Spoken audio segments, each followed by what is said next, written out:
Hello everybody, I'm Muhammad from moslehischool channel.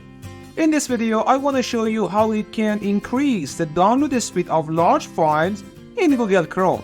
To do this, you need to enable a feature called parallel downloading in Google Chrome. Let's go!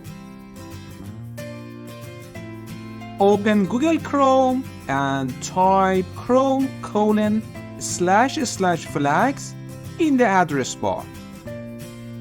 Search for parallel downloading.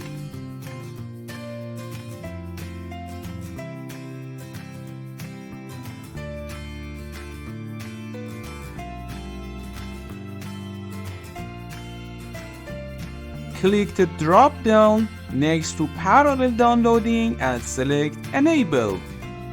And now press the launch button. Okay, it's done. Enjoy it.